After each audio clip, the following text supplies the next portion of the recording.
नमस्कार साथियों।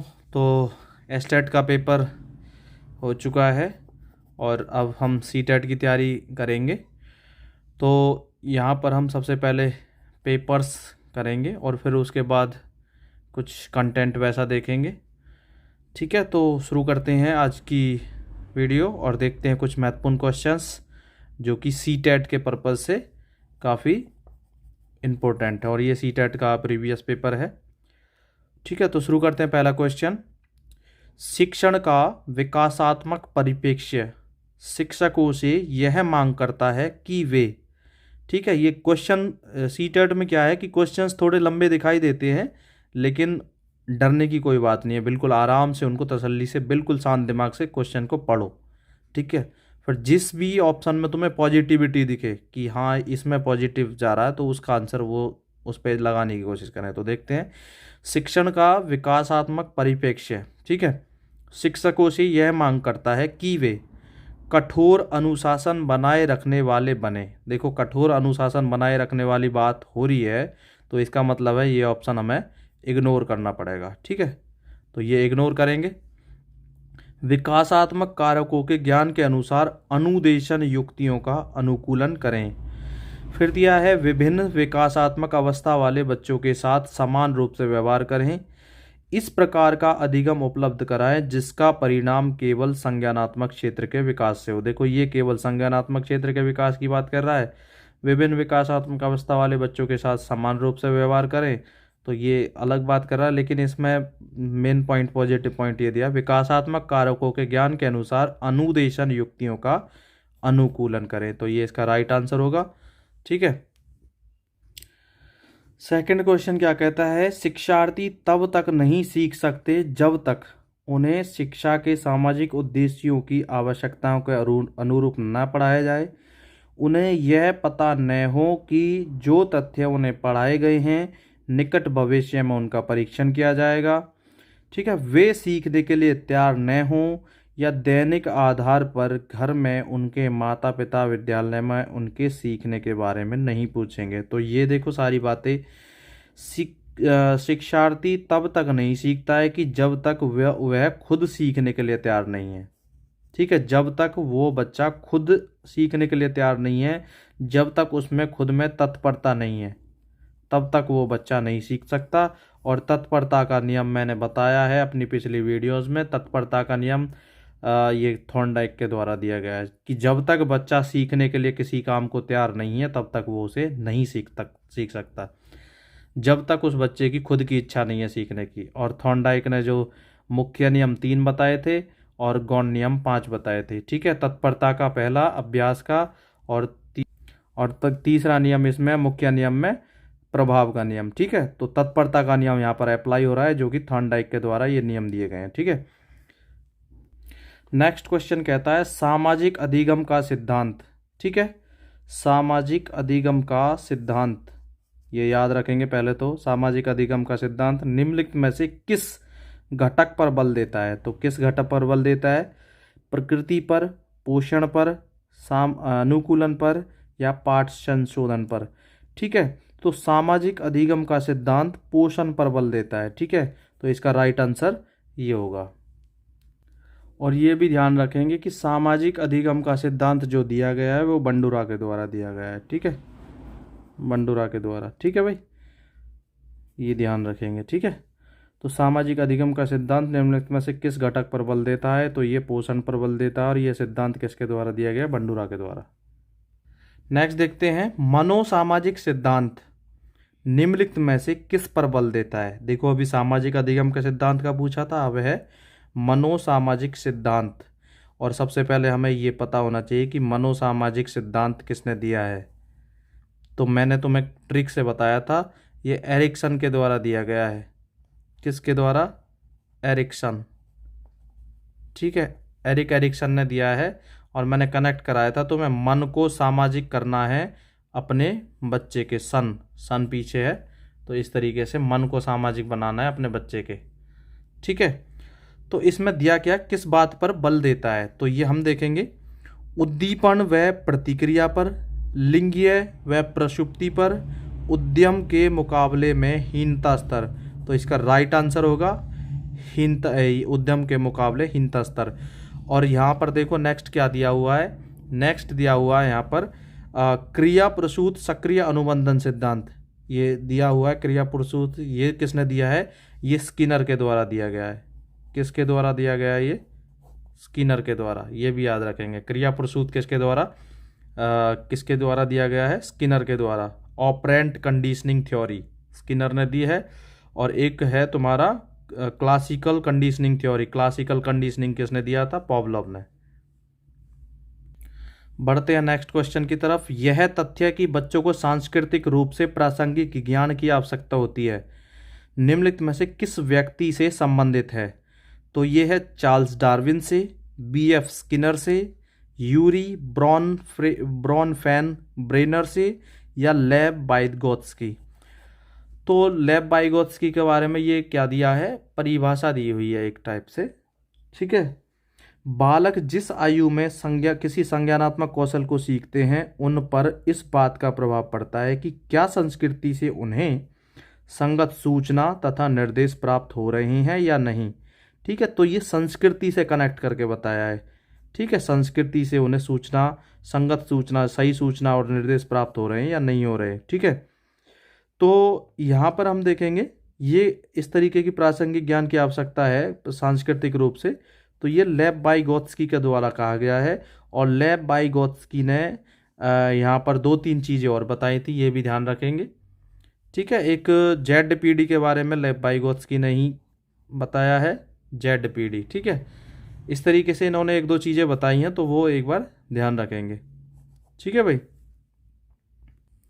फिर नेक्स्ट क्वेश्चन कहता है हमारा कि आप एक शिक्षिका या शिक्षक के रूप में रैगिंग और धमकाने के सख्त विरोधी हैं तथा इस संदर्भ में विद्यालय में पोस्टर लगवाते हैं और समिति बनवाते हैं।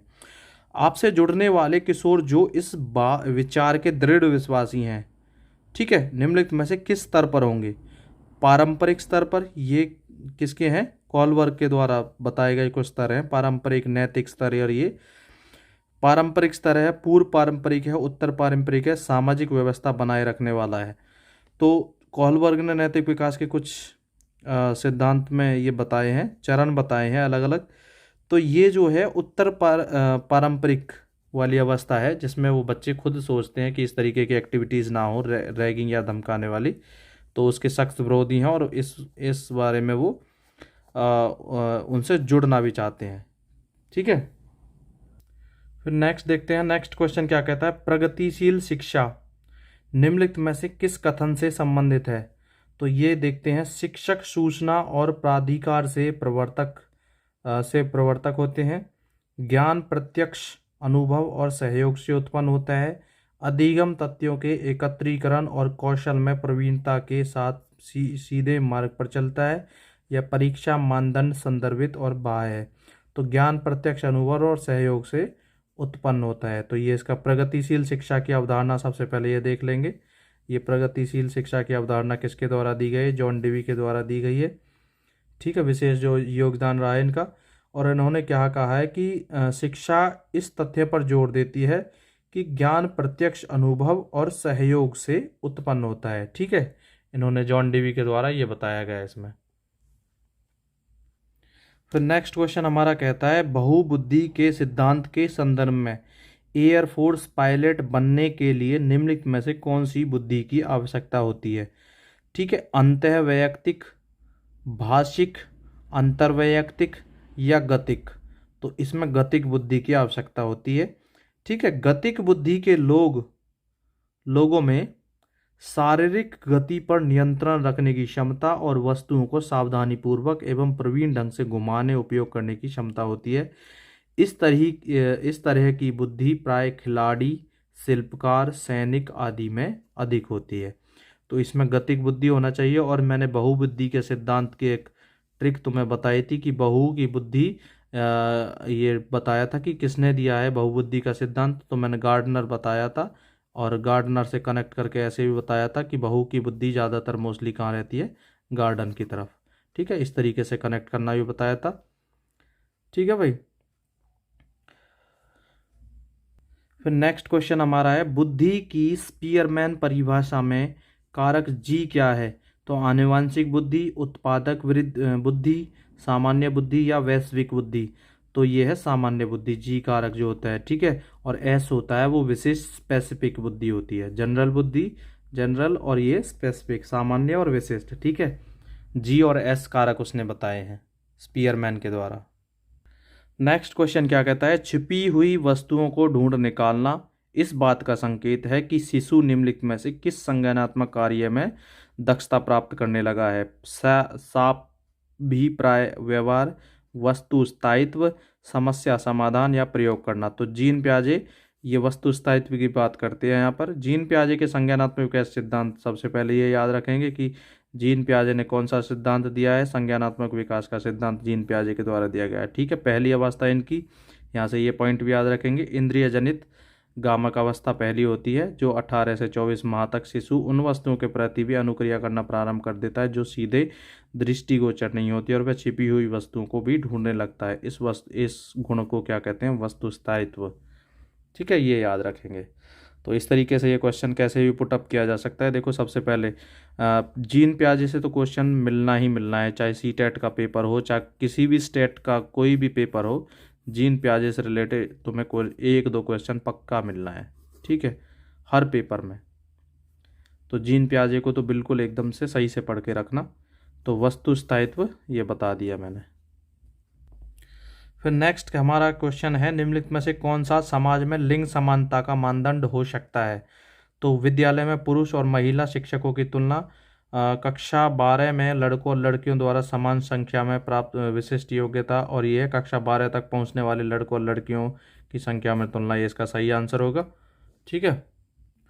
नेक्स्ट क्वेश्चन हमारा कहता है, वैयक्तिक अंतरों का ज्ञान शिक्षकों की मदद किस में करता है? तो ये करता है सभी शिक्षार्थियों की व्यक्तिगत आवश्यकताओं का आकलन करने और उनके अनुरूप उन्हें पढ़ाने में, ठीक है, ये इसका सही आंसर हो जाएगा। नेक्स्ट क्वेश्चन है, सीखने के लिए आकलन क्या है? अभिप्रेरणा को बढ़ावा देता है। तो इसका सही आंसर यही होगा, सीखने के लिए आकलन अभिप्रेरणा को बढ़ावा देता है। देखो ज़्यादा डिटेलिंग में मैं करवाऊंगा तो वीडियो बहुत ज़्यादा लंबी हो जाएगी, इसलिए मैं आंसर बता देता हूँ किस तरीके से है। नेक्स्ट क्वेश्चन दिया है, विद्यालय आधारित आकलन। विद्यालय आधारित आकलन क्या होते हैं? रचनात्मक प्रतिपुष्टि उपलब्ध कराते हुए सीखने में संवर्धन करते हैं, ठीक है। विद्यालय आधारित आकलन रचनात्मक प्रतिपुष्टि उपलब्ध कराते हुए, ठीक है, ये सीखने में संवर्धन प्राप्त करते हैं, सीखने को ज़्यादा महत्व बढ़ावा देते हैं। नेक्स्ट क्वेश्चन क्या कहता है, कक्षा में शिक्षार्थियों से कहा गया है कि वे अपने समाज के लिए क्या कर सकते हैं, इसे दर्शाने के लिए एक नोटबुक में अपने कार्य के विविध शिल्प कृतियों को संयोजित करें। यह किस प्रकार की गतिविधि है? तो यह पोर्टफोलियो आकलन, ठीक है।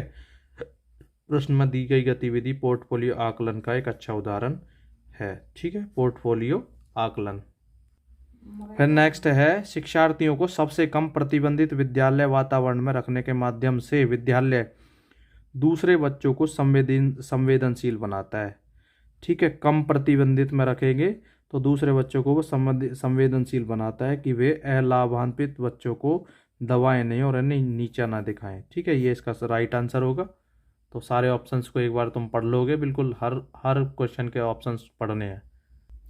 नेक्स्ट क्वेश्चन हमारा कहता है, एकाग्रता समय के साथ मेल बैठाने के लिए एक दत्त कार्य को पूरा करने के लिए आवंटित समय को घटाना और चरणबद्ध तरीके से इस एकाग्रता समय को बढ़ाना निम्नलिखित में से किस प्रकार के विकार से निपटने के लिए सर्वाधिक उपयुक्त है? तो ये है एकाग्रता ह्रास अतिक्रियाशील विकार। देखते हैं नेक्स्ट क्वेश्चन। फिर नेक्स्ट क्वेश्चन क्या कहता है, निम्नलिखित में से कौन सा उपागम अशांतकारी व्यवहार संबंधी विकार वाले बच्चों के साथ व्यवहार करने के लिए बच्चे को उसके आसपास के लोगों और सामाजिक संस्थाओं के साथ अंतःक्रिया करने का सुझाव देता है? तो क्या है ये? पर्यावरणीय उपागम, ठीक है। अशांतकारी व्यवहार संबंधी विकार वाले बच्चों के साथ व्यवहार करने के लिए बच्चों को उसके आसपास के लोगों और सामाजिक संस्थाओं के साथ अंतःक्रिया करने का सुझाव देता है, ये पर्यावरणीय उपागम। फिर नेक्स्ट क्वेश्चन हमारा कहता है, रेंजुली प्रतिभाशाली की अपनी परिभाषा के लिए जाना जाते हैं। तो ये क्या है? रेंजुली प्रतिभाशाली की अपनी त्रिवृत्तीय परिभाषा के लिए जाने जाते हैं, त्रिवृत्तीय, ठीक है, ये इसका राइट आंसर होगा। नेक्स्ट क्वेश्चन हमारा कहता है कि प्रतिभाशाली शिक्षार्थियों के लिए क्या होना चाहिए? शिक्षक को अनुकूलन करना चाहिए जैसे शिक्षार्थी में बदलाव आता है। तो जिस तरीके से विद्यार्थी में बदलाव आ रहा है उसी तरीके से टीचर को बदलाव करना चाहिए। ठीक है।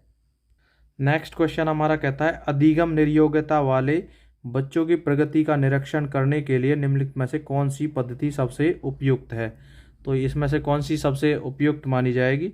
वो है संरचित व्यवहारपरक अवलोकन। ठीक है, तो इसका ये सही आंसर होगा। नेक्स्ट क्वेश्चन क्या कहता है? अधिगम निर्योग्यता वाले शिक्षार्थियों द्वारा एक पूर्ण और उत्पादक जीवन जीने के अवसरों को बढ़ावा देने का सबसे सही तरीका कौन सा है? विविध कौशलों और युक्तियों का शिक्षण करना जिससे सभी संदर्भों में लागू किया जा सकता है। ठीक है, ये इसका सही राइट आंसर होगा। नेक्स्ट क्या कहता है? वाइगोत्स्की के सामाजिक सांस्कृतिक सिद्धांत, ये आया हुआ है। ठीक है, सामाजिक सांस्कृतिक सिद्धांत किसने दिया है? वाइगोत्स्की के द्वारा दिया गया है, ये याद रखो। ठीक है, और इसके बारे में क्या दिया है? संस्कृति और भाषा विकास में महत्वपूर्ण भूमिका निभाते हैं, इन्होंने ये कहा है। ठीक है, संस्कृति और भाषा बच्चे के विकास में महत्वपूर्ण भूमिका निभाते हैं, वाइगोत्स्की के द्वारा ये कहा गया है सामाजिक सांस्कृतिक सिद्धांत के अनुसार। और यहाँ पर हम इसकी व्याख्या भी देख सकते हैं। वाइगोत्स्की ने अपने सामाजिक सांस्कृतिक सिद्धांत, ये याद रखेंगे, सामाजिक सांस्कृतिक सिद्धांत किसके द्वारा? वाइगोत्स्की के द्वारा में बच्चों के संज्ञानात्मक विकास में संस्कृति तथा भाषा की भूमिका को महत्वपूर्ण माना है। ठीक है, ये याद रखेंगे, मोस्ट इंपोर्टेंट क्वेश्चन है, ये याद रखना है सबको। ठीक है, फिर नेक्स्ट क्या दिया है? व्याख्या, अनुमान अथवा नियंत्रण प्राकल्पना के लक्ष्य हैं। तो किसके यहाँ? व्याख्या, अनुमान अथवा नियंत्रण प्राकल्पना वैज्ञानिक पद्धति के लक्षण है। ठीक है, वैज्ञानिक पद्धति के, तो राइट आंसर इसमें हो जाएगा चौथा, वैज्ञानिक पद्धति। नेक्स्ट क्वेश्चन क्या कहता है कि कक्षा 7th का शिक्षार्थी गणित में त्रुटियां करता है, एक शिक्षक के रूप में आप क्या करेंगे? तो शिक्षार्थी को सही उत्तर उपलब्ध कराएंगे, शिक्षार्थी को कैलकुलेटर का उपयोग करने की अनुमति देंगे, शिक्षार्थी से कहेंगे कि वह विकल्पात्मक पद्धति का प्रयोग करे अथवा स्वयं त्रुटि का पता लगाने के लिए उसे दोबारा करे। ठीक है, ये इसका सही राइट आंसर यहाँ पर होगा। बढ़ते हैं, नेक्स्ट देखते हैं संवेगात्मक बुद्धि बहुबुद्धि सिद्धांत। बहुबुद्धि सिद्धांत मैंने बता दिया, गार्डनर के द्वारा दिया गया था। ठीक है, कि किस क्षेत्र के साथ संबंधित हो सकती है अंतर्वैयक्तिक और अंतःवैयक्तिक बुद्धि? ठीक है, ये इसका राइट आंसर है। नेक्स्ट है संवेग के मनोविज्ञान में निम्नलिखित में से किस तथ्य पर सबसे कम ध्यान दिया गया है? संवेग के कौन से तथ्य पर मनोविज्ञान में सबसे कम ध्यान दिया गया? संवेग न केवल वैयक्तिक शिक्षार्थियों में बल्कि पूरी कक्षा में भी उत्पन्न होते हैं, तो ये इसका राइट आंसर होगा, इस पर सबसे कम ध्यान दिया है। नेक्स्ट क्वेश्चन क्या कहता है? राजेश गणित की समस्या को हल करने के लिए पूरी तरह से संघर्ष कर रहा है, उसका आंतरिक बल जो उसे उस समस्या को पूरी तरह से हल करने के लिए विवश करता है के रूप में जाना जाता है। तो क्या होता है? ये प्रेरक होता है। ठीक है, अभिप्रेरणा एक ऐसा बल है जो शिक्षार्थी के अंदर पैदा होता है, न कि कोई ऐसी चीज़ जिसे शिक्षक शिक्षार्थी में अपनी और पैदा करता है। अतः राजेश का वह आंतरिक बल प्रेरक है। ठीक है, प्रेरक, ये यहाँ प्रेरक लिखना है, प्रेरक कहलाएगा, तो ये इसका राइट आंसर होगा। फिर नेक्स्ट दिया है अभिप्रेरणा चक्र के संदर्भ में निम्नलिखित में से कौन सा सही क्रम है? तो अभिप्रेरणा का चक्र का कौन सा सही क्रम है? तो ये बिल्कुल रट लेना, याद कर लेना। सबसे पहले आवश्यकता, प्रबल प्रेरणा, उत्तेजना, लक्ष्य उन्मुखी व्यवहार, उपलब्धि और उत्तेजना में कमी, ये इसका सही चक्र है, क्रम है। ठीक है, ये याद रखेंगे। और 30 नंबर पे बंडूरा कि ये देखो, सबसे पहले ये देखेंगे यहाँ, बंडूरा ने सामाजिक अधिगम का सिद्धांत दिया, जो मैं पहले भी करा चुका हूँ, 1-2 क्वेश्चन जो शुरुआत में मैंने बताया था। सामाजिक अधिगम का सिद्धांत किसके द्वारा दिया गया? बंडूरा के द्वारा। अब क्वेश्चन देखते हैं, बंडूरा के सामाजिक अवलोकन पर आधारित अधिगम सिद्धांत में निम्नलिखित में से कौन सी प्रक्रिया होती है? तो ये स्वचिंतन है, प्रतिधारण है, पुनरावृत्ति है या सार को दोहराना? तो ये है तुम्हारा प्रतिधारण। ठीक है, ये इसका राइट आंसर होगा। और ये बंडूरा का ये जो सिद्धांत दिया है ये भी इम्पोर्टेंट क्वेश्चन है, इसको भी याद रखेंगे। तो किसी भी एग्ज़ाम में पूछे जा सकते हैं, ज़रूरी नहीं है सी टेट में ही पूछे जाएँ, किसी और टेट में भी पूछे जा सकते हैं। और अब KVS का पेपर भी तुम्हारा आ लिया है तो उनमें भी इस तरीके के क्वेश्चंस पूछे जाएंगे, क्योंकि 60 मार्क्स का ये पार्ट दिया हुआ है। तो ये सी टेट का पेपर था जो मैंने अभी तुम्हें सॉल्व कराया है, और सी टेट की तैयारी हम अब धीरे धीरे कराते रहेंगे, और साथ में KVS की भी तैयारी इससे होती रहेगी। ठीक है, तो इसी तरीके से वीडियोज़ को देखते रहिए, और वीडियोज़ को लाइक करें, शेयर करें, और चैनल को सब्सक्राइब करते रहें, और अपने साथियों के साथ में ज़रूर वीडियोज़ को शेयर करते रहें, ताकि टीचिंग से रिलेटेड जितने भी एग्ज़ाम्स हैं उनकी उन्हें प्रॉपर तरीके से जानकारी मिलती रहे और अच्छा से अच्छा कंटेंट मिल सके। ठीक है साथियों, लगे रहिए इसी तरीके से। Thank you so much.